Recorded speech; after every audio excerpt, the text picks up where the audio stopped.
prie. Laetitia, voilà au milieu, comme ça, bien entourée par ces messieurs. Ah oui. Parfait. Merci beaucoup. Alors, monsieur le député, merci d'être avec nous. Je sais que vous avez une contrainte de temps, parce qu'évidemment, vous êtes appelé à l'Assemblée nationale juste après. Donc, si vous devez partir, j'essaye évidemment de vous consacrer votre temps de parole. Voilà, 10h15, donc vous avez un petit peu encore de marge pour nous parler. Merci beaucoup d'être avec nous. Donc, député du Rhône, président du Conseil supérieur de l'énergie. Vous avez porté des amendements sur l'autoconsommation, donc c'est un sujet que vous suivez de près depuis un moment. Christophe Gros, directeur du pôle transition énergétique au sein d'Enedis. Dans un instant, c'est la tradition à cette université. Nous aurons des chiffres dévoilés, des derniers chiffres, parce que c'est bien aussi de s'appuyer sur des chiffres pour pouvoir commenter. Laetitia Brottier, merci d'être avec nous, cofondatrice de Duason et vice-présidente d'Enerplan. Daniel Bourg a souligné quelques points déjà qui vont permettre d'alimenter, on va dire, cette table ronde sur le sujet. Laurent Cueni, merci d'être avec nous, directeur de l'énergie au sein de la DGEC. Donc là, bon, vous pouvez parler d'autoconsommation, même si on est encore dans un contexte, évidemment, où on se pose beaucoup de questions. C'est pas toujours facile de s'exprimer en la matière, mais vous êtes partant pour nous en dire un peu plus, donc c'est très bien. Ravi de vous accueillir. Et pour avoir une vision aussi européenne, tout à l'heure, Driss Akke, on est ravi de vous accueillir. Et en plus, vous allez nous parler en français, donc merci beaucoup. Deputy CEO de Solar Power Europe, qui était la principale association du secteur européen dans le photovoltaïque. Voilà, merci beaucoup. C'est bien parce qu'on a un retour écran, on se voit en même temps. C'est formidable pour ceux qui nous suivent en ligne. Alors, on va commencer tout de suite avec quelques chiffres et vous... Et qu'on rattrape notre grand retard qui existe.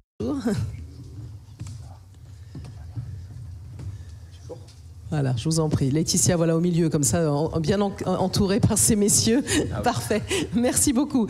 Alors, monsieur le député, merci d'être avec nous. Je sais que vous avez une contrainte de temps, parce qu'évidemment, vous êtes appelé à l'Assemblée nationale juste après. Donc, si vous devez partir, j'essaye évidemment de vous consacrer votre temps de parole. Voilà, 10h15, donc vous avez un petit peu encore de marge pour nous parler. Merci beaucoup d'être avec nous. Donc, député du Rhône, président du Conseil supérieur de l'énergie. Vous avez porté des amendements sur l'autoconsommation, donc c'est un sujet que vous suivez de près depuis un moment.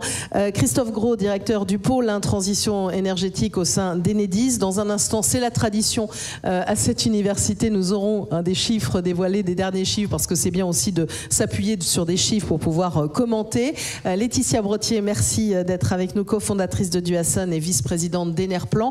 Daniel Bourg a souligné quelques points déjà qui vont permettre d'alimenter, on va dire, cette table ronde sur le sujet. Laurent Cueni, merci d'être avec nous, directeur de l'énergie au sein de la DGEC. Donc là, bon, vous pouvez parler d'autoconsommation, même si on est encore dans un contexte, évidemment, où on se pose beaucoup de questions. C'est pas toujours facile de s'exprimer en la matière, mais vous êtes partant pour nous en dire un peu plus, donc c'est très bien. Ravi de vous accueillir. Et pour avoir une vision aussi européenne, tout à l'heure, Driss Akke, on est ravi de vous accueillir. Et en plus, vous allez nous parler en français, donc merci beaucoup. Deputy CEO de Solar Power Europe, qui était la principale association du secteur européen dans le photovoltaïque. Voilà, merci beaucoup. C'est bien parce qu'on a un retour écran, on se voit en même temps. C'est formidable pour ceux qui nous suivent en ligne. Alors, on va commencer tout de suite avec quelques chiffres. Et je vous passe la parole justement, Christophe Gros. Vous avez 2 slides, je m'en occupe de les passer. Pour déjà, quand on parle d'état des lieux, parler de chiffres. Donc, allez-y, je vous en prie. Eh bien, j'ai l'honneur de démarrer. Donc, avec ces quelques chiffres, d'abord sur l'autoconsommation collective, Daniel Bourg l'a dit, il y a un frémissement. On sait que c'est quelque chose qui a démarré dès 2022, il y a eu quelques débuts un peu timides sur l'ACC, l'autoconsommation collective. Et en même temps, eh bien maintenant, on a une vraie dynamique. Ça veut dire qu'on a un nombre d'opérations, un nombre de mégawatts qui a un peu plus que doublé chaque année depuis 2022. Et on a constaté encore, eh bien, sur un peu plus de 12 mois, un plus que doublement. Quand on regarde depuis fin août 2024, eh bien, on est à 146% de croissance en nombre. Et puis, c'est encore plus important en mégawatts. Donc, ce frémissement est conduit à ce qu'on ait dorénavant tout de même 190 mégawatts de puissance qui participent à ces opérations, qui regroupent donc 14 000 participants au sein de 1343 opérations qui sont bien répartis sur le territoire. Vous voyez, toutes les régions sont concernées. Donc, on a une dynamique qui se poursuit. On a encore eu en un mois 7% d'augmentation. On est vraiment sur des chiffres de croissance et de dynamique qui sont importants, avec des opérations qui sont majoritairement portées par des collectivités territoriales. On a de l'ordre de 50% des opérations qui sont portées par des communes, des départements, des syndicats, etc. Et donc, typiquement, ils installent des panneaux sur un bâtiment communal et puis ils en font profiter donc soit d'autres bâtiments de la commune, soit même des tiers. Et puis, on a des modèles un peu émergents qui arrivent avec des entreprises, par exemple, dans des zones d'activité, avec des acteurs du monde agricole, hein. Par exemple au sein de coopératives d'utilisation de matériel agricole et même des particuliers qui font donc des opérations d'autoconsommation collective vraiment locales, participatives. C'est dans la très grande majorité des cas évidemment photovoltaïque. Et puis on a quelques, on va dire, filières qui commencent à s'y intéresser, notamment autour de centrales hydrauliques. Voilà, donc l'ACC, c'était vraiment epsilonesque, pour dire les choses. On est dorénavant à 190 MW, c'est un vrai frémissement. Et il y a une vraie dynamique qui se poursuit. Alors évidemment, les autres chiffres, hein, c'est l'autoconsommation individuelle, aussi résidentielle, hein, qu'on a évoqué déjà en introduction. Voilà, l'autoconsommation individuelle, donc ça c'est des chiffres de fin juin, hein, on va bientôt mettre à jour ces chiffres. Hein. On a un développement, alors là pareil, qui est très soutenu. Alors à la fois sur le segment résidentiel, bien sûr, hein, parce que sur le BT inférieur à 36 kVA, dorénavant, à peu près 100% des demandes qu'on reçoit, nous, Enedis, elles sont en autoconsommation individuelle, hein, avec éventuellement du surplus, bien sûr. Mais aussi sur les autres segments de puissance. Hein. On a aussi une dynamique significative sur la BT supérieure à 36, on va dire tout ce qui est commercial, notamment ombrière de parking, etc. Et puis, sur de la HTA. Donc ça représente maintenant 770 000 installations, hein, donc ça évidemment en majorité des cas des particuliers, dont 19 200 avec stockage, hein, ça a été évoqué, l'intérêt ou pas donc d'avoir du stockage co-localisé avec de la production. Ça représente 4,7 gigawatts de puissance raccordée, et donc vous voyez sur un an, on est à plus 40% d'installations en nombre, et puis plus 56% en puissance, donc c'est plusieurs gigawatts qui se sont installés si on regarde sur quelques années. Il y a une toute petite astérisque alors que je signale, hein, c'est que ces chiffres finalement ne tiennent pas compte de ce qu'on appelle l'autoconsommation plug and play qui ne serait pas déclarée, dont on sait que ça existe. Malheureusement, on a de l'ordre de plusieurs centaines de mégawatts de particuliers qui achètent un kit plug and play et qui entre guillemets le disent à personne. Donc ça participe à la dynamique de l'autoconsommation, mais malheureusement c'est un peu en dérogation à tout ce qui est prévu dans la réglementation. Je le signale tout de même. C'est très bien, c'est important justement le plug and play, on va en parler sur cette table ronde. Merci pour cette introduction en termes de chiffres, parce que c'est toujours bien de partir aussi de cette base-là. Je vais vous demander déjà, et tout à l'heure je passerai la parole à Driss Akeu qui va à travers quelques slides aussi nous présenter les chiffres en Europe, parce que c'est important d'en parler. Un premier commentaire, on va dire, des uns et des autres, on rentrera plus dans le détail tout à l'heure. Laurent Cueni, vous avez entendu ce que disait Daniel Bourg en disant que c'est un système vertueux finalement économiquement. Donc vous pouvez être plutôt heureux de ce côté-là. Oui, bonjour à tous. Évidemment, on a fait le choix de venir ce matin malgré les affaires courantes parce que l'autoconsommation ne fait pas réellement débat. Au moins pour 3 raisons. D'abord, c'est un système qui fait sens pour le système énergétique en termes d'apport. Il n'y a pas de débat là-dessus. Ça permet d'apporter de la surface solaire, mais la surface solaire colocalisée avec de la consommation localement et qui contient dans ses critères finalement ce qu'on veut apporter, c'est-à-dire effectivement de favoriser la consommation des électrons lorsqu'ils sont produits. Donc ce système-là en soi coche toutes les cases de ce qu'on souhaite faire au niveau du système énergétique de façon globale. Mais par ailleurs, deuxième point, il fait sens d'un point de vue citoyen. Ça répond à une vraie demande sociétale des citoyens, des collectivités, de se saisir de la transition écologique à l'échelle territoriale et de construire des projets autour de cela. Et donc là aussi, on apporte cela. Ça répond à cette demande sociétale localement, mais bien plus largement, parce que c'est une transition écologique et énergétique qui se voit, qui se comprend, qui s'appréhende, et donc ça participe à l'appropriation, la compréhension, et donc au soutien des énergies renouvelables de façon plus large. Donc c'est certes les chiffres déjà très importants, mais qui ont un apport sociétal et au niveau de la perception par les citoyens qui dépasse le secteur même de l'autoconsommation. Et évidemment, l'autre point, le troisième, c'est que ça fait sens économiquement pour les collectivités, par exemple, qui s'en saisissent. Parce que ça va stabiliser leurs dépenses énergétiques, ça les couvre en cas de crise. Et donc c'est un troisième point qui est vraiment important. Moi j'aime bien citer des exemples. Donc il y a des exemples assez intéressants dans le domaine de l'agriculture. Il y a aussi la ville de Dijon, avec l'agglomération, qui a fait un très beau projet qui a été rendu possible par la flexibilité qu'on a apportée par la réglementation de février 2025, où on a fait bouger certains critères, où ils ont décidé d'un projet où il y a 90 bâtiments, 14 parkings, donc une vraie apport de production pour être utilisé par les tramways, donc un service public qui va du coup bénéficier de cette électricité produite localement. On voit bien tous les éléments, de la production corrélée à de la consommation pour un service public, maîtrise des coûts au niveau local, tout ça fait sens par rapport aux 3 points que je mentionnais précédemment. Alors oui, après on a des choses à faire. Ce qui est intéressant, c'est que c'est un modèle qui se construit progressivement. On l'a dit, on a fait évoluer les critères en février. Il y a d'autres éléments, on y reviendra peut-être dans les questions, effectivement, dans les perspectives. On a d'autres sujets en cours, le stockage et autres, sur lesquels il faut qu'on continue à réfléchir avec toute la filière. Très bien, et d'ailleurs on va continuer sur la table ronde. C'était déjà d'avoir un premier commentaire, on va dire, des uns et des autres sur l'autoconsommation. Jean-Luc Fugit, on a parlé beaucoup de collectivités, de territoires. Vous regardiez ces chiffres justement en les commentant en disant, voilà, on voit cet engagement des territoires. Oui, merci. Bonjour à tous et tous. Et je m'excuse par avance donc, de devoir vous quitter un petit peu à la fin de la table ronde. Bon, Monsieur Cueny a dit déjà beaucoup de choses et Monsieur Gros nous a donné des chiffres. Et en même temps, en regardant ces chiffres, j'avais envie de vous faire sourire un petit peu.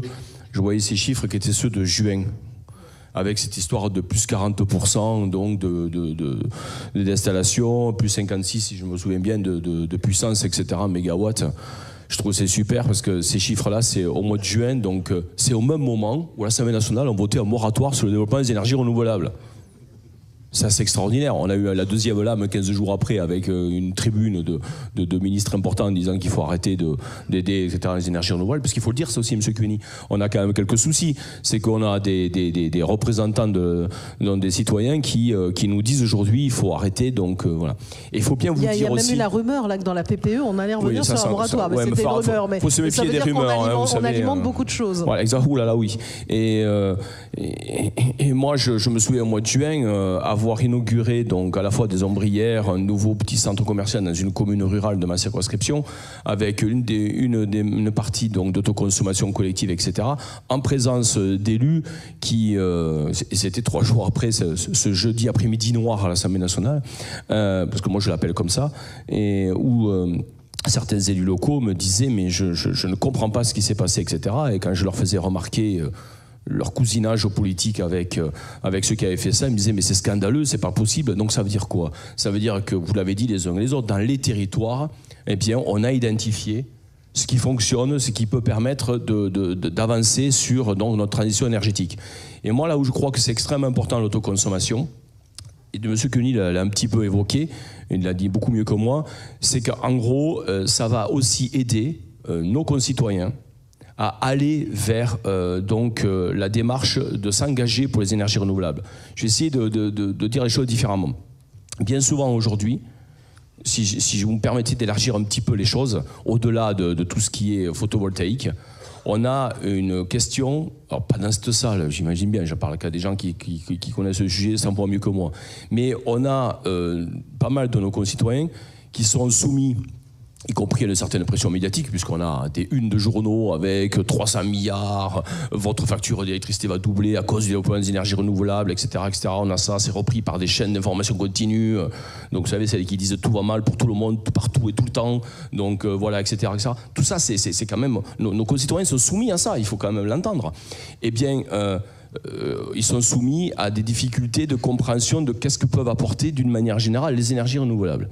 Et donc aujourd'hui, on parle souvent de l'acceptabilité. Vous savez, cette histoire, cette fameuse acceptabilité. D'ailleurs, quand on commence à la mesurer, l'acceptabilité à travers des enquêtes d'opinion, on s'aperçoit que c'est pas aussi grave que ce que certains voudraient nous le faire croire. Mais surtout, moi je rêve d'un monde où on arrête de s'interroger sur la question de l'acceptabilité et qu'on s'intéresse plutôt à comment on accompagne l'engagement de nos concitoyens sur les énergies renouvelables au sens large. Eh bien, je crois que l'autoconsommation, à la fois individuelle et à la fois collective, elle participe à faire en sorte qu'on puisse s'engager. Il y a une commune dans ma circonscription, donc moi je suis député au sud du département du Rhône, ce qui explique pourquoi j'ai l'accent du sud. Et donc je suis pas lyonnais, je suis pas dans les bobos lyonnais, moi. Donc moi c'est la partie des paysans, etc. Et j'en suis fier. Et donc nous, alors on a aussi les veines de Côte-Rôtie pour ceux qui veulent situer le territoire. Eh bien, on a la commune d'Aix, sur laquelle est née une des premières centrales villageoises de France. Et récemment, j'étais sur la commune de Saint-Laurent-d'Agny, où j'avais amené un ancien Premier ministre rencontrer un peu les élus locaux et les agriculteurs, etc., pour qu'ils se rendent compte de la réalité des sujets. Et on a aussi le maire qui me présentait, donc avec les gens d'Enedis localement, donc leur autoconsommation collective. Mais je suis désolé de vous le dire, l'enthousiasme de cet élu, donc pour présenter ces réalisations, c'était hyper communicatif. J'ai trouvé ça super. Et dans sa commune, eh bien, on voit que ça participe vraiment à ce que les concitoyens, les citoyens de cette commune, quelque part, aient une certaine fierté d'avoir contribué, d'être dans cette commune-là. Ça peut paraître assez évident ce que je vous dis, mais je crois que dans un monde où on est toujours en train de subir, et on est sur la question de l'acceptabilité, l'autoconsommation, c'est aussi une manière de participer à l'engagement. Et derrière, évidemment, j'imagine que ça sera évoqué, on a toutes les questions sûrement de fiscalité, de modèle économique qu'il va falloir revoir. Moi, j'en profite pour vous dire que, alors, je ne sais pas de quoi vont être faites les semaines qui viennent, mais a priori, on devrait travailler sur un budget, en tout cas, je l'espère. Il serait temps peut-être que tout le monde grandisse un peu et se dise que ce qui compte, c'est le pays, non pas nos aventures personnelles. Et je le dis clairement, je le redirai en réunion de groupe tout à l'heure encore. Eh bien, si on travaille sur un budget, moi je suis rapporteur pour la Commission des affaires économiques du budget énergie. Donc du coup ça m'intéresse d'avoir aussi vos idées et d'en discuter avec vous. N'hésitez pas à nous solliciter. On a d'ailleurs auditionné déjà un certain nombre d'entre vous pour pouvoir travailler donc sur des propositions que l'on pourrait faire. Et peut-être que dès ce budget, eh bien, il faut essayer de trouver... Le budget, c'est chercher des compromis. Vous voyez, on peut les trouver ensemble, les compromis. Le compromis, c'est le courage. Hein. Ce qui est le confort, c'est de rester dans une posture. Je le dis comme ça au hasard. Donc, et donc, du coup, on peut peut-être trouver des choses à pousser pour à la fois améliorer le modèle économique, le modèle de fiscalité autour de l'autoconsommation. Moi, je crois que c'est du... je pense qu'on est sur du gagnant-gagnant. Et n'oublions jamais, à la fin des fins, même si pour vous c'est évident, mais il faut le dire à l'ensemble de nos concitoyens, pour qui ce n'est pas si évident que ça. Parce qu'encore une fois, moi récemment, et je ne me suis pas moqué d'elle, j'ai une de mes concitoyennes dans ma circonscription d'une commune rurale qui m'a ressorti tous les arguments qu'on trouve à la une du JDD et sur CNews contre la PPE3, le machin, etc., etc. Je la connais bien, cette dame. J'étais un peu gêné de l'entendre ressortir tous ces arguments, que c'était du copier-coller. J'ai absolument rien contre elle parce que je l'apprécie. Mais elle était vraiment... elle me dit, mais vous vous rendez compte, vous vous apprêtez à nous mettre un truc qui s'appelle la PPE, je sais pas quoi, et moi, ma facture d'électricité, elle va doubler, etc. Elle était totalement perdue. Elle avait surtout été embrigadée. Eh bien, je pense que grâce à ce qui se passe localement, on peut peut-être lui montrer que c'est pas si grave que ça, que c'est pas vrai, que ceci, que cela. Et donc, on a un véritable travail à faire. Et ce travail, c'est de vous parler de choses un peu crues ce matin, mais c'est de tirer tout le monde vers le haut et c'est de faire en sorte d'arrêter l'ENR bashing qui existe depuis quelques mois, qui devient insupportable et qui fait que l'année 2025 sur les ENR en général est peut-être l'année la pire depuis 20 ans qu'on ait vécu dans ce pays. Donc, on a besoin que vous tous, vous nous aidiez à nous réveiller parce que sur ce sujet particulier, c'est assez grave. N'oublions jamais qu'on fait tout ça pour essayer de diminuer notre dépendance aux énergies fossiles pour des raisons climatiques, donc des raisons de souveraineté et aussi des raisons financières à cause de cette balance commerciale déséquilibrée en vue de tout l'argent que l'on dépense pour le pétrole tous les jours en France. N'oubliez jamais, 180 millions d'euros par jour. Donc voilà, il faut quand même le rappeler à nos concitoyens et c'est aussi pour créer de l'emploi parce que vous tous, c'est de l'emploi sur notre territoire, c'est aussi là le soutien au modèle social. Excusez-moi d'être un petit peu politique dans ce que je voulais dire ce matin. C'est pour ça que vous êtes là aussi. Hein. Mais c'est aussi je pense qu'il faut que vous ayez conscience que vous avez un rôle aussi majeur à jouer. Voilà pourquoi n'hésitez pas dans le cadre du débat budgétaire à venir nous aider. Et si vous avez des idées pertinentes que vous voulez que j'essaie de pousser, ne vous gênez pas. Merci. Alors vous avez... évidemment...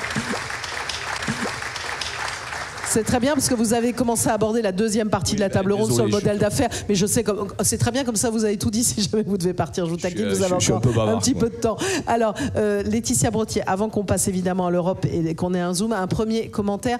Alors, on parlait de 2025. Là, on a des chiffres qui sont engageants. Il faut peut-être faire attention quand même encore derrière ces premiers chiffres, hein, d'ailleurs, qui vont être corrigés par Christophe Gros. Enfin, pas vous, mais Enedis, en tout cas, va réactualiser tout ça. C'est vrai qu'on voit le beau bilan de la belle année 2024. Hein. C'était un bon moment, le pic et le record pour l'autoconsommation et le solaire en général. Et moi, je rejoins ce que vient de dire monsieur le député Jean-Luc Fugit. 2025 nous a secoués. Moi, je me regardais dans la glace et je me disais, mais est-ce que vraiment ce qu'on fait, c'est inutile? Ça coûte 300 milliards, ça crée des blackouts en Espagne. Et non, enfin, c'est des questions existentielles quand même pour le solaire, pour nous, et on peut, enfin, c'est vraiment choquant quand on sait que nos métiers, en fait, c'est quand même un métier avant tout qui est là parce que ce sont des victoires économiques, démocratiques et sociales. Donc on ne peut pas laisser des messages perdurer comme ça. Économiques parce que, Daniel le rappelait, qui d'autre à part le résidentiel propose des électrons à 40 € le mégawattheure pour le réseau ? 40 € le mégawattheure.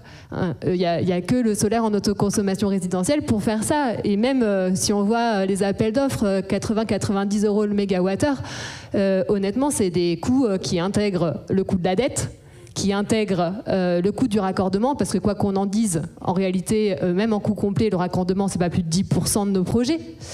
Donc c'est important de rappeler ces réalités économiques. C'est aussi, enfin, toutes les collectivités et finalement nos autoconsommateurs savent que le solaire, ça réduit leur facture. C'est du pouvoir d'achat supplémentaire.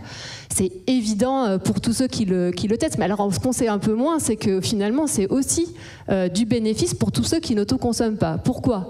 Parce que aujourd'hui, le solaire fait baisser le prix spot. On parle de prix négatif quand on va jusqu'à l'extrême, mais en moyenne, quand il y a des heures ensoleillées, le prix spot est extrêmement bas.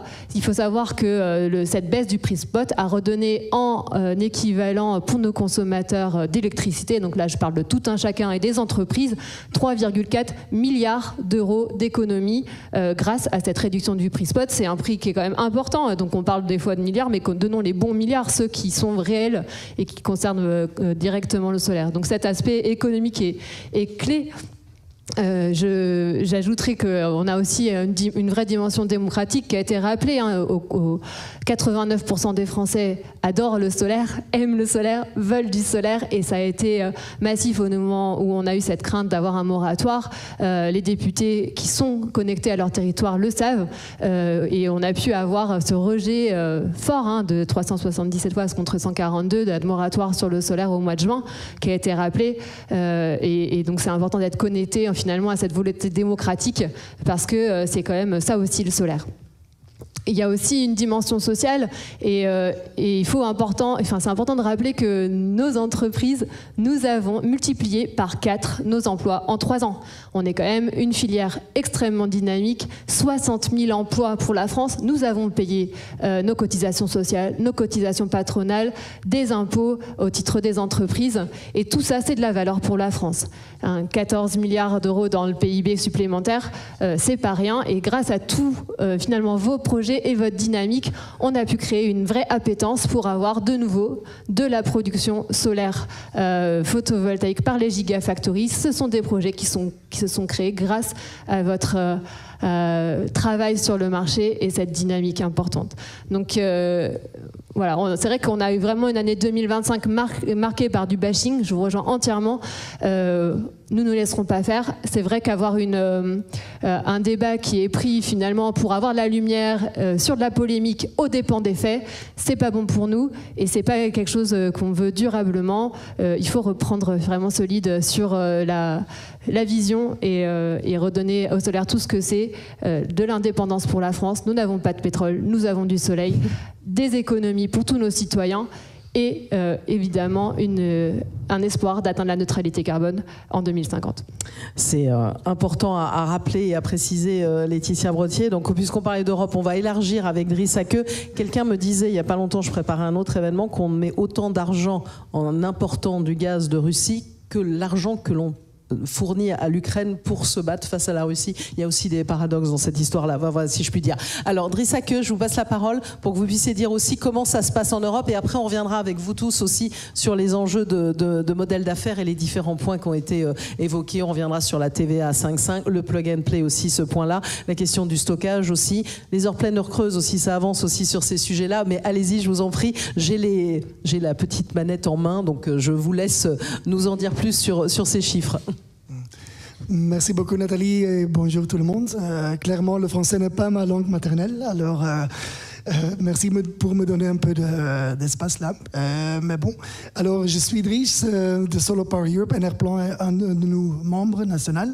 On a beaucoup plus, alors c'est vraiment très bien d'être ici et j'apprécie l'invitation. D'abord, on commence avec des chiffres. Peut-être, comme vous voyez, le secteur résidentiel en Europe est sous pression.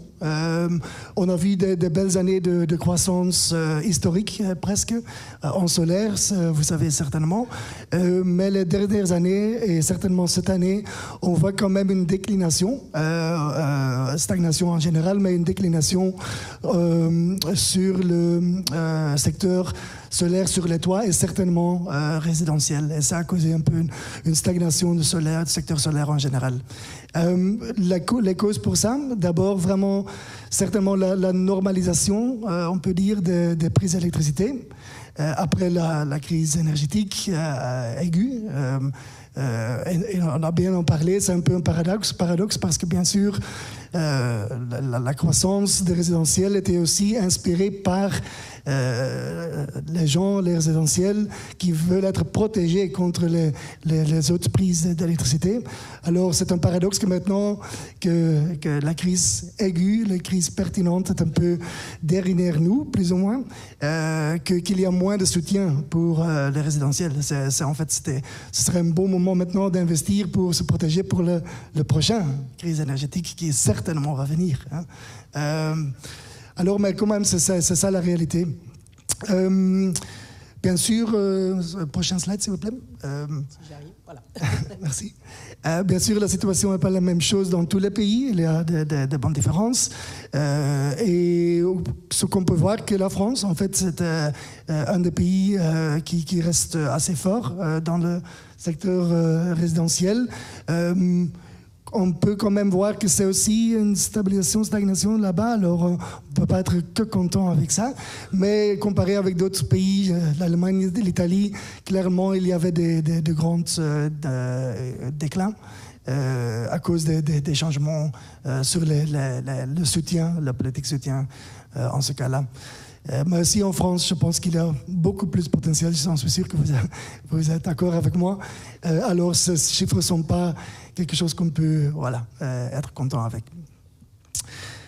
Voilà, c'est ça les chiffres. Ce que je vais faire maintenant est de vous informer de deux provisions législatives qui vont venir de l'Europe, qui sont venues de l'Europe et qui doivent être mises en œuvre en France aussi. Et la première, c'est une directive sur la performance énergétique des bâtiments.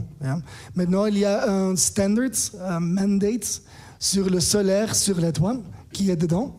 Et ça commence à étape, pas en pas, en étape, être mis en œuvre. Il faut mettre ça en œuvre.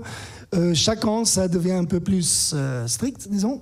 Et c'est quand même intéressant, côté droit, de voir que certainement sur les bâtiments publics existants, dans quelques années, 27, 28, 29, 2030 aussi, il y a un mandat solaire sur les bâtiments publics, pas que publics aussi, ça s'agit aussi des secteurs commerciaux et industriels, sur les bâtiments nouveaux et rénovés, mais le fait que c'est aussi pour le bâtiment public existant est quand même important de stress, highlighté. Et on a fait des calculations nous-mêmes. Si c'est bien implémenté, bien mis en œuvre, le potentiel est quand même très large. On voit plus que 40 gigawatts chaque an jusqu'à 2030. Bien sûr, en théorie, il y a beaucoup d'exceptions aussi, bâtiments historiques, bien sûr. Mais quand même, c'est une bonne driver du marché résidentiel. Ce n'est pas une idée complètement nouvelle. Il y a beaucoup de pays où ça existe déjà, des standards pour les bâtiments. France est légèrement vert parce que vous avez déjà mis en œuvre des mandats pour des rénovations de nouveaux bâtiments, mais pas pour existants, pas pour public, comme il s'agit par exemple en Pays-Bas ou en Belgique. Prochaine slide.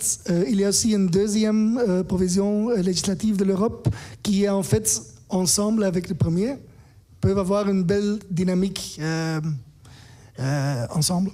Et ça, il s'agit d'une provision dans le marché électrique, l'organisation de ça, pour le droit de energy sharing, le droit de partager l'énergie. Et un autre mot pour ça est, comme déjà dit, c'est l'autoconsommation collective. Hein. Il y a maintenant un droit pour les consommateurs d'avoir des contrats de fournisseurs qui donnent ça. Et il y a aussi une obligation pour les system operators, distributeurs, Enedis, s'organiser et mettre l'infrastructure de metering en place pour supporter ça, soutenir ça. Il y a de bons exemples. Par exemple, en Portugal, une entreprise Greenvolt qui est un agrégateur, un fournisseur de ce type de contrat. Par exemple, ici, vous voyez beaucoup de solaire sur les stades de foot. Et bien sûr, plus qu'ils ont besoin, mais ils partagent ça avec le résidentiel, les gens qui habitent dans l'environnement, 4 km. Et ça aide la communauté.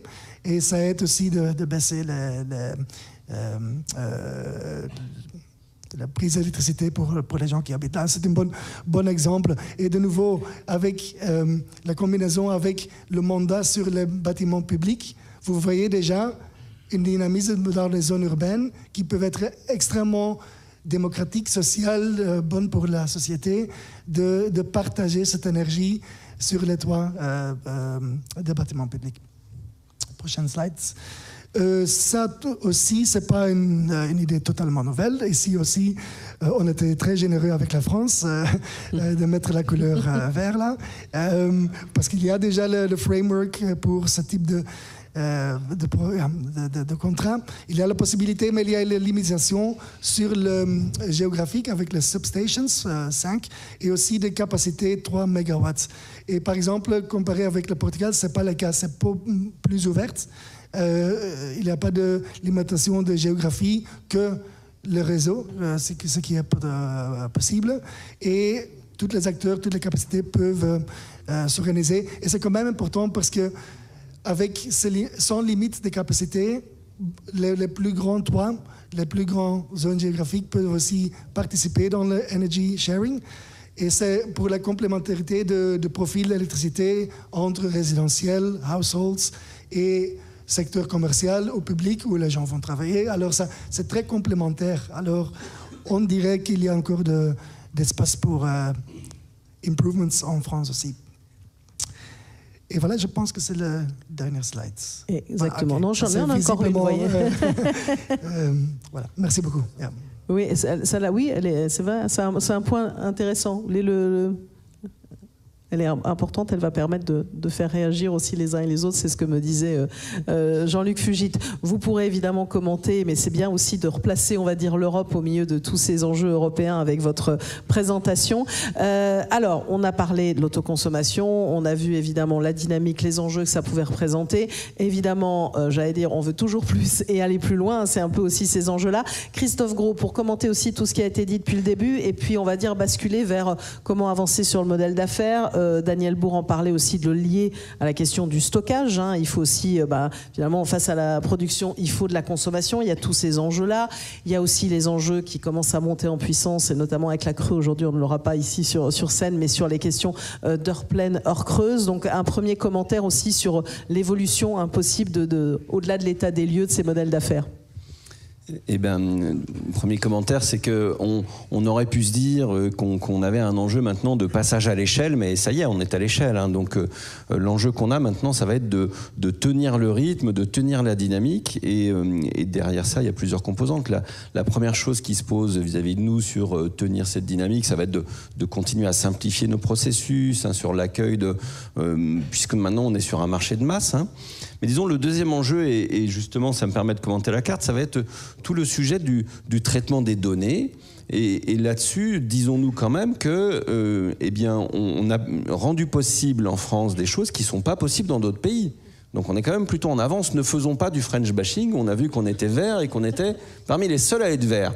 Et tout simplement, là je vais parler un petit peu pour Enedis, c'est aussi les compteurs communicants qui ont rendu ça possible. C'est bien parce qu'on a déployé Linky, qu'on a des données, qu'on peut traiter ces données, qu'on peut répartir donc la production entre différents participants, qu'on peut également mettre en service à distance. Donc c'est aussi un gain sur les déplacements des techniciens. Bref, on a l'infrastructure qui nous permet de rendre possible à la fois l'autoconsommation collective, à la fois l'autoconsommation individuelle. Il y a eu aussi, Laurent Cuini le disait, tous les textes aussi réglementaires qui ont accompagné ça.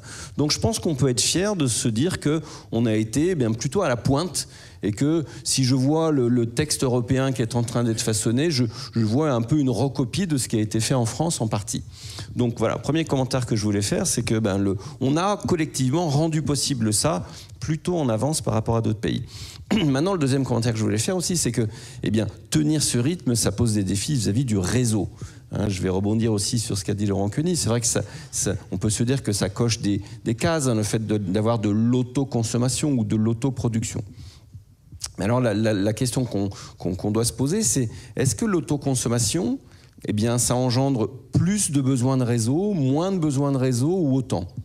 Et d'ailleurs, un petit pas en arrière, on le sait, la production répartie sur les réseaux de distribution, ça nécessite plus de réseaux. Ça nécessite plus de réseaux parce que les réseaux, ils étaient dimensionnés historiquement pour la pointe de consommation en hiver à 19h, on va dire. Quand on ajoute du photovoltaïque réparti, on gomme pas cette pointe, on crée un autre besoin qui est qu'il faut du réseau pour la pointe de production, on va dire, à midi en été. Donc voilà, premier constat, c'est que la production ENR, c'est plus de réseau, et que donc l'autoconsommation, elle doit être intégrée dans cet objectif plus grand qu'on a, qui est d'intégrer la production ENR.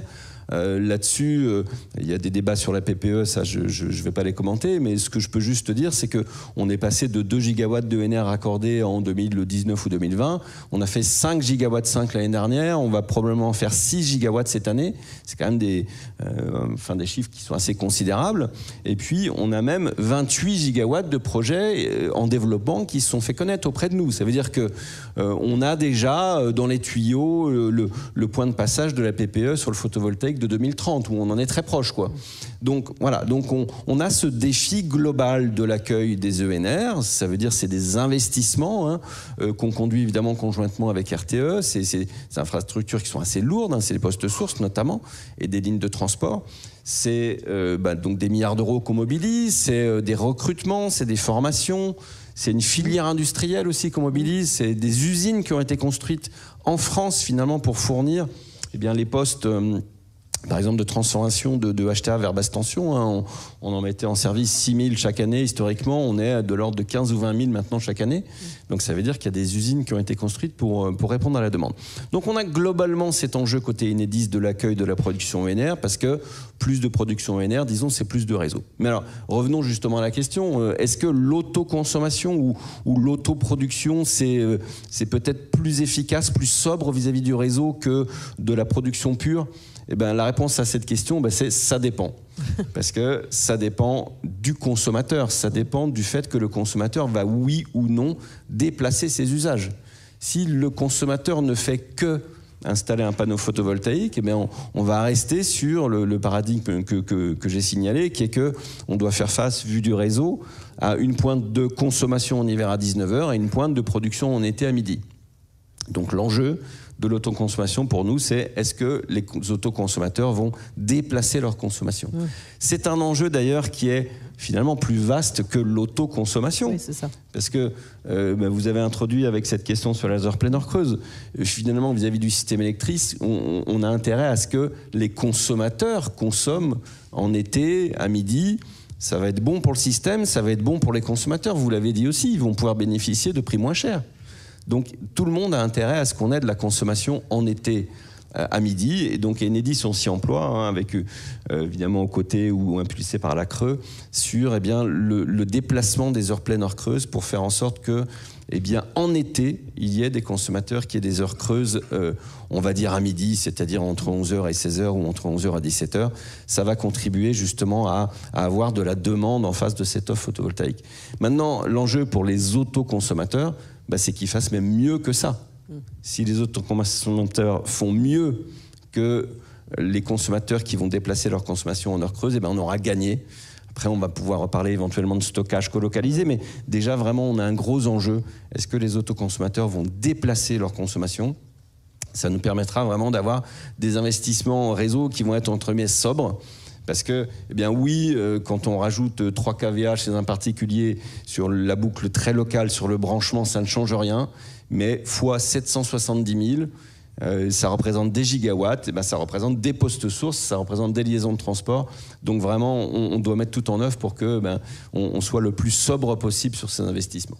Donc on voit clairement que ça va au-delà du sujet de l'autoconsommation, vous en parlez. Je vais vous passer la parole, Laurent Cueni. J'en profite pour dire, pour ceux qui nous suivent en ligne, vous pouvez poser des questions dans le chat qu'on va me transmettre sur l'écran qui est juste devant, et je laisserai un temps de questions évidemment à ceux qui sont dans la salle tout à l'heure. Alors Laurent Cueni, déjà des points qui ont été abordés sur ces questions d'heures pleines, d'heures creuses, de stockage. Aussi on est en plein dans l'actualité. Là, la TVA 5.5, c'est aujourd'hui dont on parlait. Et l'AOS qui court jusqu'à demain, je crois, c'est ça. Donc on a vraiment beaucoup de points évidemment à aborder avec vous. J'oublie pas, on me rappelle, vous devez y aller, mais après je passerai la parole à Monsieur Fugit, il n'y a pas de souci. Allez-y, Laurent Cueni, évidemment, parce que c'est important de voir aussi le point de vue que vous avez sur ces sujets-là. Non, mais je ne rajouterai rien à ce qu'a dit Christophe Gros. Les deux grands enjeux massifs qu'on a en ce moment sur le solaire sont effectivement les maîtrises des enjeux réseau, qui sont paradoxalement la rançon du succès du solaire. C'est-à-dire qu'on se pose ces questions-là parce que ça marche. Donc c'est au départ une très bonne nouvelle, mais voilà, il faut aussi maintenant qu'on voit les problèmes tels qu'ils sont et qu'on les traite. Ça, c'est un premier élément. Et le deuxième élément, c'est évidemment le rapport entre la production et la consommation. Si on produit, c'est pour être consommé. Et donc, enjeu de déplacement de consommation, mais enjeu de quantité aussi, parce qu'on peut déplacer 3 fois autour du cadran. S'il y a trop d'électrons, ils ne trouveront pas preneur. Donc tous ces enjeux-là, mais c'est des enjeux plus généraux sur le système énergétique. Là, justement, sur l'autoconsommation, ce qui est intéressant, c'est qu'on se place à une échelle beaucoup plus territoriale et beaucoup plus locale, et on vient adresser quand même, en mauvais français, on vient gérer ces dimensions de rapport entre la production et la consommation. On va gérer à l'échelle d'un microsystème énergétique, justement, les cadres qui va permettre peut-être, justement, à ces regroupements entre producteurs et consommateurs, le fait d'être incité à déplacer la consommation et le fait justement d'aller dans un sens vertueux. Et c'est ça qui est intéressant, on a un modèle économique d'abord qui vit avec très peu de soutien d'État, donc ça c'est quand même intéressant, c'est de tester des modèles économiques très peu soutenus qui fonctionnent, qui font sens sur le plan économique, et qui contiennent intrinsèquement des critères qui sont vertueux pour le système. Et donc c'est en cela où on ne réglera pas tous les sujets solaires avec ça, mais ça quand même contient intrinsèquement des critères qui vont nous aider à aller dans le bon sens. Des modèles économiques qui vont être pérennes avec très peu de soutien d'État, et en plus quelque chose qui va normalement conduire à déplacer les heures au bon moment, et donc à adapter ses usages, les évoluer. Et justement, c'est aussi très lié au fait que ces consommateurs, j'en suis convaincu, comprennent. Comme c'est une échelle territoriale, c'est eux qui portent le projet aussi.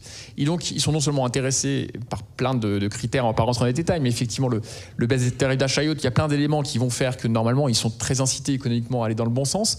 Mais par ailleurs, ils se saisissent, c'était le propos de monsieur le député, c'est plus qu'une acceptabilité, là, c'est une adhésion active, une participation. Et donc, il y a tous les éléments pour que c'est un modèle qui vive sa vie et qui est dans le bon sens.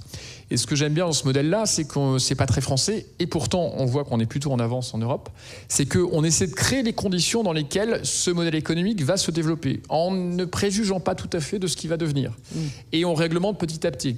L'arrêté qu'on a passé le 21 février 2025, c'est sur la base d'exemples concrets. J'ai cité l'exemple de Dijon, il y avait un autre sur l'île d'Oléron.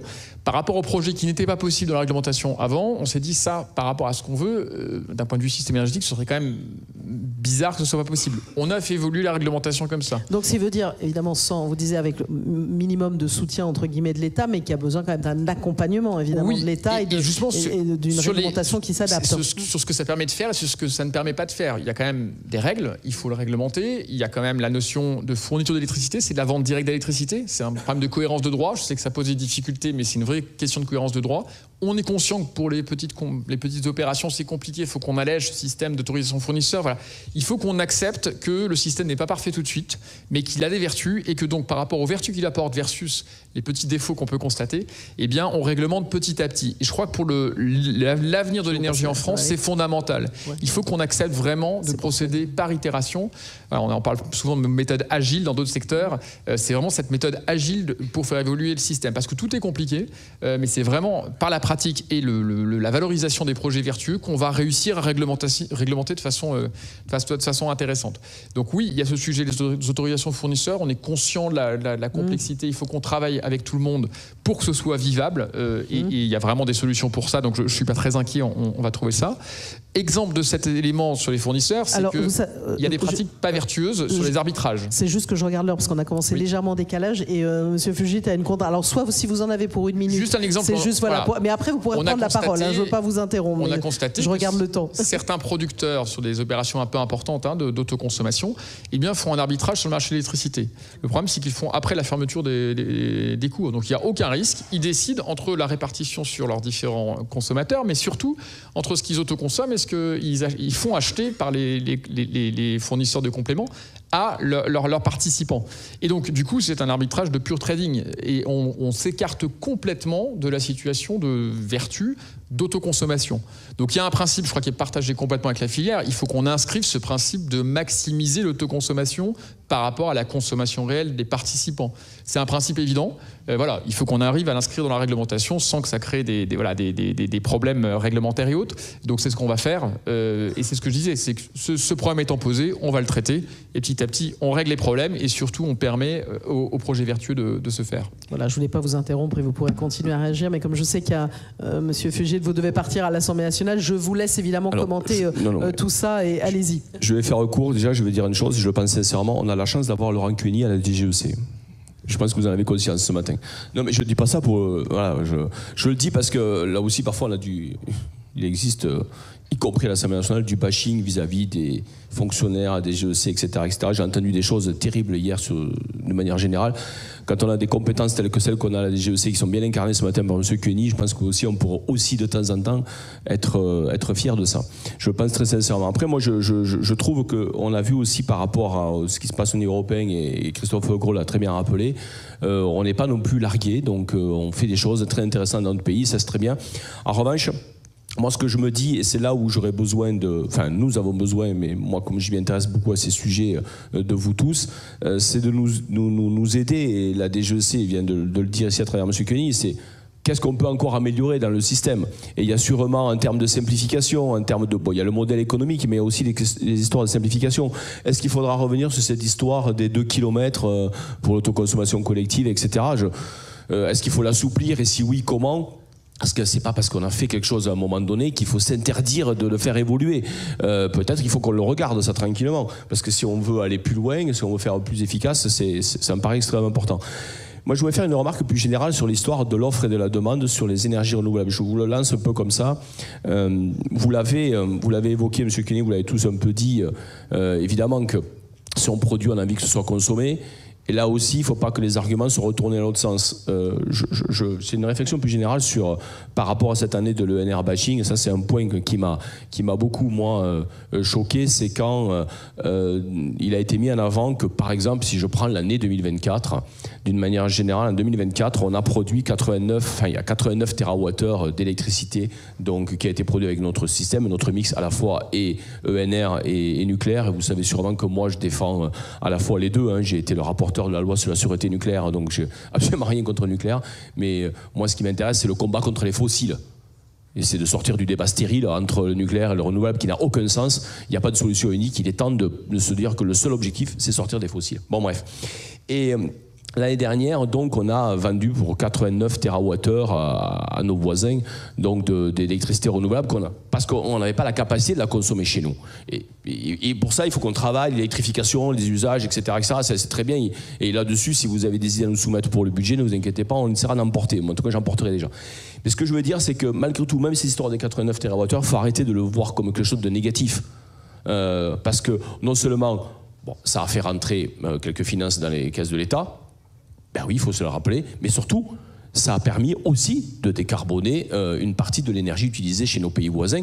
Et après tout, globalement, dans l'aventure globale qui consiste à faire en sorte d'aller vers cette transition énergétique et qui consiste donc à diminuer les émissions de CO2, ben c'est aussi positif qu'on ait contribué. Donc il faut aussi regarder toujours le côté positif. Et c'est pour ça que ce que je voulais dire par là, c'est que évidemment qu'il faut la meilleure adéquation possible entre l'offre et la demande, mais il ne faut pas diminuer l'un au profit de l'autre, etc. Il faut augmenter et l'offre dans tout ce qui est renouvelable et y compris le bas carbone, donc j'inclus dans le nucléaire, et augmenter la demande. Et donc les leviers politiques qu'on doit trouver, c'est sur l'un et sur l'autre. C'est vraiment et l'offre et la demande. Et donc là-dessus, je crois que si on le ramène à la question donc du photovoltaïque et particulièrement à la question de l'autoconsommation, on voit que c'était quelque chose qui est de plus en plus mature, mais il faut qu'on embarque encore plus. Et encore une fois, moi j'ai été, je l'ai dit tout à l'heure, mais je le pense vraiment, quand j'ai vu l'enthousiasme d'un élu local à présenter ce qu'il avait réussi à porter dans sa commune, je me dis c'est intéressant parce que quand il le présente devant 50 ou 60 de ses concitoyens et qu'il le transmet de par son enthousiasme, je me dis que ça va peut-être donner des idées à d'autres. Et c'est ça qui est positif, et c'est là que ça commence.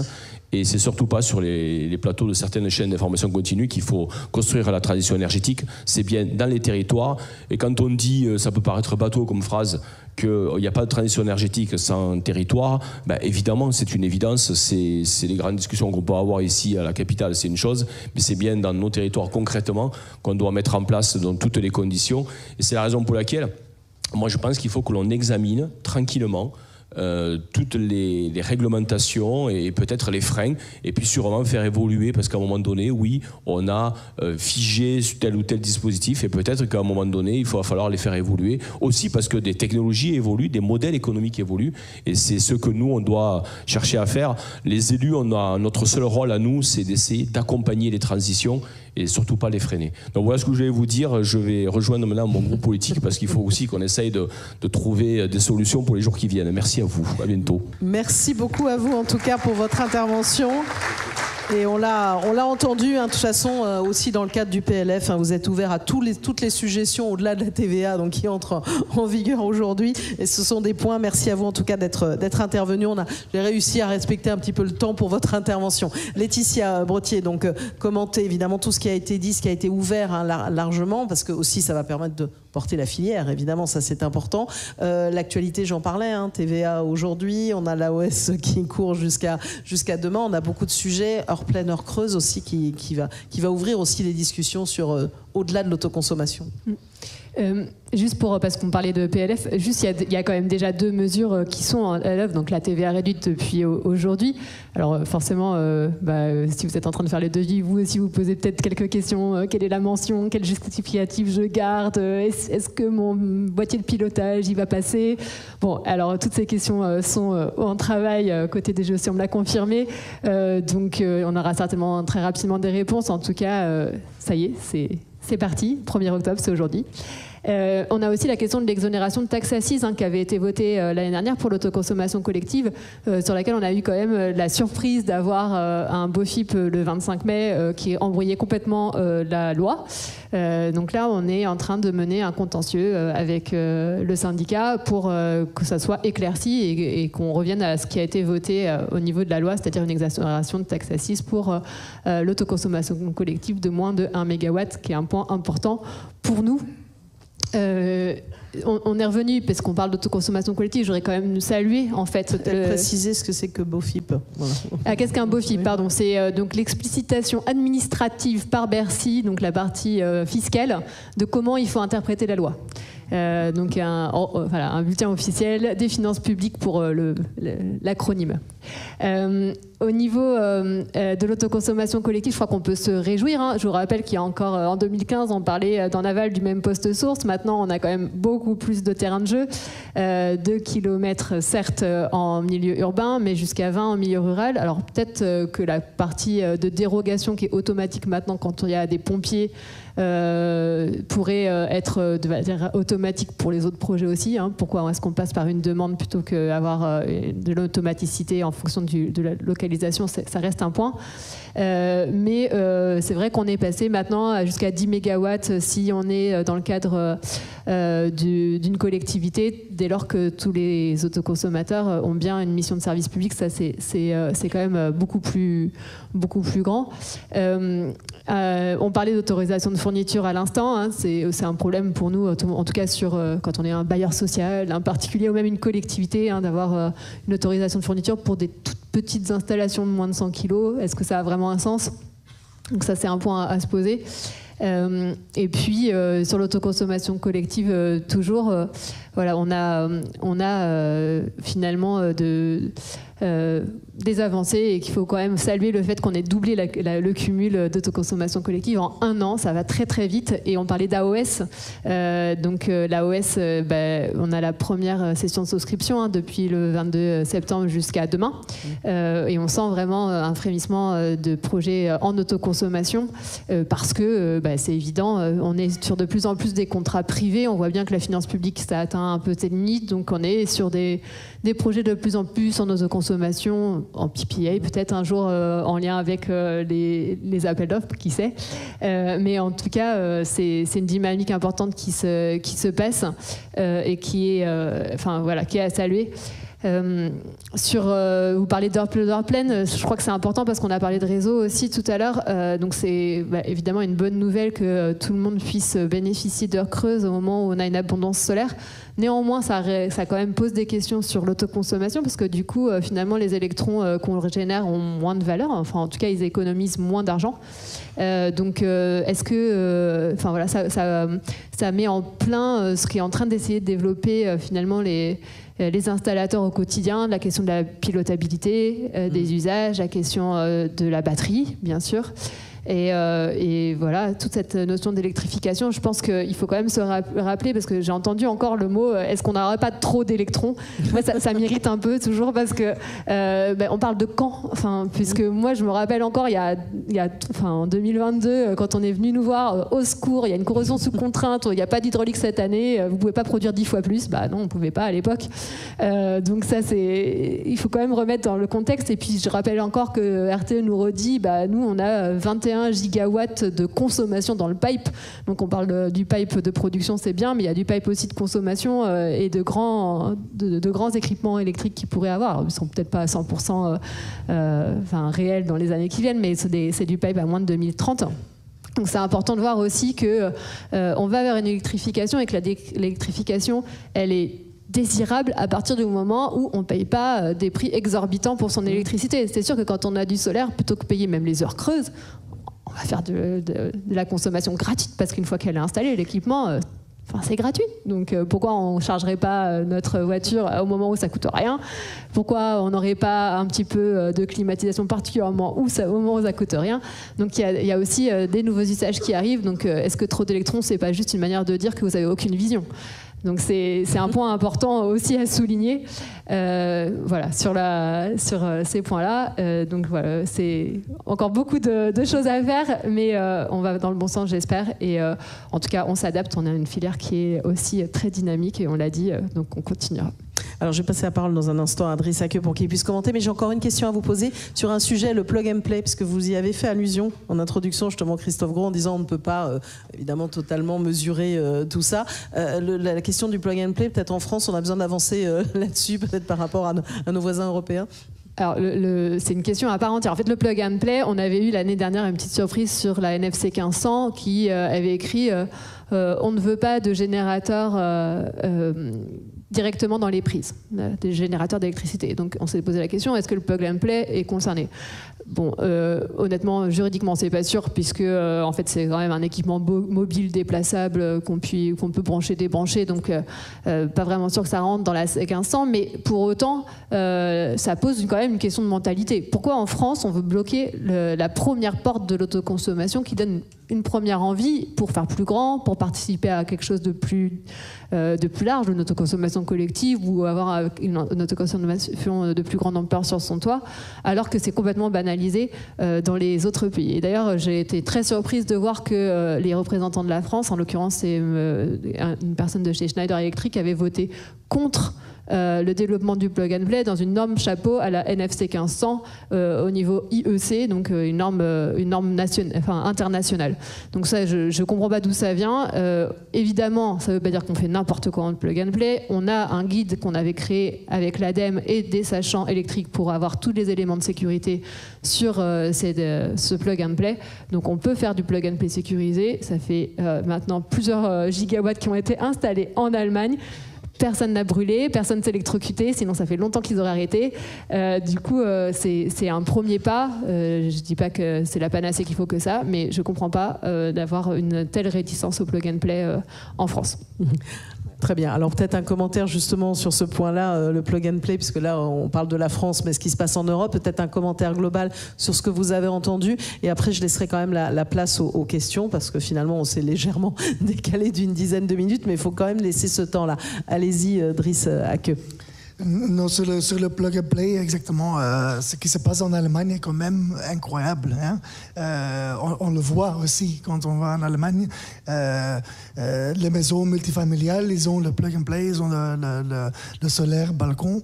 Alors il y a quand même une dimension psychologique qui n'est pas à ignorer. Que les gens regardent et voient de nouveau le solaire comme quelque chose qu'il est pour eux et qu'ils supportent leur soutien, leur provision d'électricité. Mais bien sûr, les capacités ne sont pas vraiment si grandes. Hein. Ça ne changera pas vraiment le cours de la grande transition énergétique. Mais je pense que le plus important, c'est vraiment d'avoir de nouveau une technologie solaire qui est très sociale, qui supporte les gens et qui est regardée comme ça. Et comme ça l'avait dit avant, en Allemagne, il y a des milliers d'installations maintenant et personne s'est brûlé encore. Il n'y a pas de... Alors il ne faut pas avoir peur non plus, je dirais, avec une bonne réglementation. Il y a des standards qualité assez hauts en Allemagne, très clairs. Et voilà, vous allez en Ikea, vous achetez une lampe suédoise et vous achetez aussi de solaire plug and play. Hein. C'est la réalité. Voilà.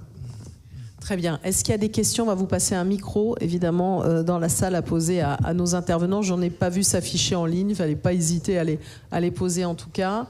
Il y a une main levée ici. Est-ce qu'on peut tendre un micro à monsieur Jean-Philippe aussi de Green Univers? Alors, on est en train de chercher désespérément des micros. Ou on a récupéré. Est-ce que je peux profiter de ce petit laps de temps pour dire, vraiment remercier Enedis pour sa gestion de la complexité sur l'autoconsommation collective. C'est vrai que sans le Linky, sans eux, on serait complètement démunis. Donc c'est vraiment un point important. Et peut-être un appel aussi, puisqu'ils arrivent à gérer une telle complexité. Est-ce qu'on peut aussi gérer la simplicité? On rêve de la raccordement en un clic pour les particuliers. J'ai une autoconsommation, je veux juste être autoconsommateur. Ça sera magnifique. On y travaille. Allez-y, et Laurent Cueni, vous pouvez réagir aussi. Oui. Juste sur le plug and play, ça a été dit, je pense que c'est un problème de standardisation. Il faut que le standard soit conforme en termes de sécurité électrique. C'est comme tout pour tout équipement électrique, donc ni plus ni moins. Et donc s'il y a une incertitude sur la norme qui s'applique et si elle est favorable ou pas, il faut la traiter parce que derrière c'est un problème d'assurance. Si la maison prend feu, dans certaines conditions, les particuliers ne seront pas couverts en termes d'assurance. Donc voilà, c'est vraiment un bête sujet, entre guillemets, hein, de sécurité électrique. La sécurité électrique, c'est standardisé. Il faut que ces standards couvrent correctement ces équipements pour assurer toute la sécurité aux citoyens. Je crois que ce n'est pas vraiment un sujet de politique énergétique en tant que tel, c'est vraiment un sujet vraiment de sécurité électrique.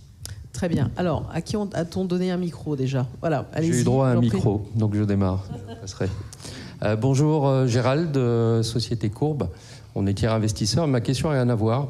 Il y a un élément que j'entends jamais parler, sur lequel j'entends jamais rien, sur l'autoconsommation. Et j'avais vu un slide en 2016 auprès de RTE qui questionnait l'efficacité de la production par rapport à l'autoconsommation. Et c'est un chiffre qu'on trouve aux États-Unis. Et moi, j'ai beau le chercher sur Internet, je ne l'ai pas trouvé. Alors peut-être que je cherche mal. Combien faut-il produire de kilowattheures dans le dispositif groupe EDF pour en consommer un chez soi? Je ne sais pas si l'un d'entre vous a la réponse. J'ai la réponse en 2016. Est-ce que la question, c'est les pertes de réseau, en fait, entre le lieu de production? Non, c'est vraiment combien faut-il produire de kilowattheures pour en consommer un chez soi. Mais après, ça dépend si on parle d'énergie primaire, énergie finale, parce que c'est ça le sujet. Donc en moyenne. C'est incomparable. En moyenne. Et après, il y a la question des pertes en ligne. Effectivement, si on transporte lointainement l'électricité, il y a plus de pertes, évidemment. Mais après, on ne peut pas comparer la combustion de l'uranium en centrale nucléaire avec du PV. Non, je parle dans le dispositif tel qu'il existe aujourd'hui. Notamment un sujet pour les questions de DPE ou autres, c'est effectivement la question de la prise en compte de l'énergie primaire. Voilà, vu que c'est des modes de production qui sont complètement différents, c'est un débat assez large. Alors peut-être, visiblement c'est pas simple d'apporter la réponse, mais peut-être passer le micro, parce que là on a le temps, normalement on devrait faire une pause maintenant, mais je veux quand même laisser du temps de questions. Est-ce que vous pouvez passer rapidement le micro? Il y a aussi une question devant au premier rang, donc je ne sais pas si après on a un autre, allez-y, et il y a une question devant, une question ici. Voilà, allez-y, vous avez le micro, et un autre a le micro, mais allez-y monsieur. Oui, bonjour, Vincent Preza de la coopérative Enercop. Nous sommes un réseau de 13 coopératives en France et nous avons été les pionniers, parmi les pionniers, on va dire, dans le déploiement de boucles d'autoconsommation collective en France. Donc nous sommes de fervents défenseurs de ce mode de production décentralisé et surtout qui permet aux citoyens de s'approprier la question de l'énergie dans leur collectivité. Donc nous sommes aussi partisans d'un réseau 100% ENR. Et je regrette que M. Fugit soit parti parce qu'il aurait pu nous expliquer, mais peut-être M. Gros pourra nous le dire, comment on peut faire coïncider deux modes de production aussi antagonistes qu'un mode ultra centralisé comme le nucléaire et un mode très très décentralisé comme le photovoltaïque. Mais c'est peut-être l'objet d'un autre débat. Je voulais abonder dans le sens... C'est pas un débat du jour, Antoine. Non, c'est pas le débat du jour. Donc voilà, c'était juste une parenthèse puisque M. Fugit a abordé le sujet. Moi, je voulais quand même abonder dans le sens de ce que disait Laetitia Brottier concernant les incertitudes réglementaires sur deux aspects, à savoir l'exonération de taxes d'assises pour l'autoconsommation collective. Donc ce serait bien que ce point soit levé rapidement. On ne comprend pas bien non plus la contrainte d'autorisation de fourniture pour les opérations d'autoconsommation collective, sachant que, Enedis le sait très bien, toute boucle d'autoconsommation collective doit être intégrée dans le périmètre d'équilibre d'un fournisseur ou d'un agrégateur. Donc, l'équilibre du réseau est assuré par cette contrainte réglementaire des boucles d'autoconsommation collective. Donc, on demande effectivement que cette autorisation de fourniture pour les opérations d'autoconsommation collective ne soit plus exigée. En réalité, je crois que beaucoup de boucles se font sans cette autorisation. Donc, en fait, autant supprimer cette disposition si tant est qu'elle existe. Merci. Merci. Vous avez une réponse à apporter à monsieur? J'ai déjà un petit peu répondu sur l'aspect fournisseur. Encore une fois, c'est une question de cohérence de droit. C'est le R331-1 du Code de l'énergie, de souvenir, c'est la vente directe d'électricité. Donc, c'est pas la question de l'englober au niveau des fournisseurs qui est un problème. C'est même plutôt une solution de ce point de vue-là.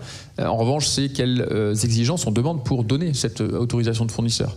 Donc, voilà, ça fait sens que celui qui vend l'électricité soit considéré comme fournisseur. J'ai pas le temps de développer, mais ça fait vraiment sens d'un point de vue de cohérence du droit et par rapport à la protection des consommateurs, parce que derrière, il y a tout un système de protection qui s'applique automatiquement. La question, c'est qu'est-ce qu'on va exiger pour délivrer cette autorisation? Si cette autorisation est délivrée très facilement, si le processus pour l'avoir sur des petites opérations d'autoconsommation ne pose pas de difficultés, enfin, je pense que le sujet, il est là. C'est le niveau de contrainte qu'on fait peser sur des petits acteurs qui, du coup, voilà, faut pas qu'on rende l'opération impossible, parce que là, on aurait loupé l'exercice. Donc, c'est plutôt là, et là, on compte sur vous pour interagir. Nous, on sera là pour dire, attention, c'est important de justifier ça. Et en revanche, vous nous alerterez sur ce qui est extrêmement lourd à porter dans ce processus et qu'il faut qu'on allège. Mais vraiment, il faut qu'on travaille dans cette direction-là, plutôt que de s'opposer sur le principe. Je crois que le principe ne pose pas problème en tant que tel. C'est plus son application qui... Voilà. Et pour l'instant, les opérations ne sont pas bloquées. Donc, voilà, travaillons pour que ça se passe de façon fluide. Très bien. Je crois que monsieur, vous avez un micro. Monsieur aussi en a un. Après, je vous passerai la parole. Allez-y. Je vais être rapide. Et puis, c'est globalement assez politique. Vous avez dit tout à l'heure que voilà, c'est notre rôle de faire la pédagogie, de forcer à prouver l'efficacité de l'autoconsommation du solaire en général. Mais la question, c'est très simple, c'est pourquoi dans ce cas-là, c'est plus simple d'avoir une note du CEA qui arrive directement sur le bureau du Premier ministre et qui bloque la signature de la PPE, plutôt qu'une note de Enerplan ou de tout le monde, en fait. Qu'est-ce qui fait que le CEA a plus de connexion et plus cru, entendu, que nous. Voilà. Très simple. Alors, je t'attendrai peut-être la réponse. Allez-y pour votre question, comme ça on va pouvoir enchaîner. Oui. Et donner un micro devant à monsieur Jean-Philippe Pied. Voilà, ça sera très bien. Merci. Voilà, on va vous le... En tout cas, je vous confirme qu'on envoie des notes au Premier ministre. C'est ça. Allez-y pour votre question. Simon Lucas, Sociénérique, qui nous accompagne les producteurs en autoconsommation collective. Retour d'expérience sur la DGEC. Aujourd'hui, on met 4 mois à rajouter une commune à une demande de dérogation. 130 jours en moyenne sur 30 opérations, juste pour ma petite société de Clisson. L'autorisation de fourniture, vous n'allez jamais pouvoir, sur du particulier, gérer ça. Voilà. La dérogation, vous n'y arrivez pas.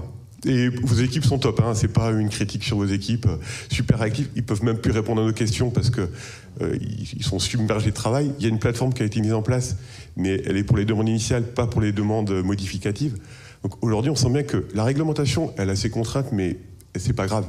Derrière, c'est l'administration qui arrive pas à sortir, à être efficient. Donc voilà, vous n'y arrivez pas sur les dérogues, vous n'y arriverez pas sur les demandes de fourniture. En termes de gestion, vous n'y arriverez pas. Donc il faut absolument accélérer ces systèmes pour qu'on puisse lâcher et accélérer sur les projets. Alors, vous pourrez réagir, peut-être on va prendre la question de Jean-Philippe Pied, puis après vous pourrez tous commenter et faire le dernier tour de table avant qu'on marque une pause, mais allez-y. Oui, c'est une demande de précision en fait, et ça s'adresse à M. Cuini. Quand vous parlez des producteurs qui vendent sur le marché de l'électricité, donc qui font des arbitrages sur le marché, est-ce que vous pourriez préciser quel est le problème et qu'est-ce que vous comptez faire? C'est juste que si l'électricité est plus chère sur les marchés, vous la vendez.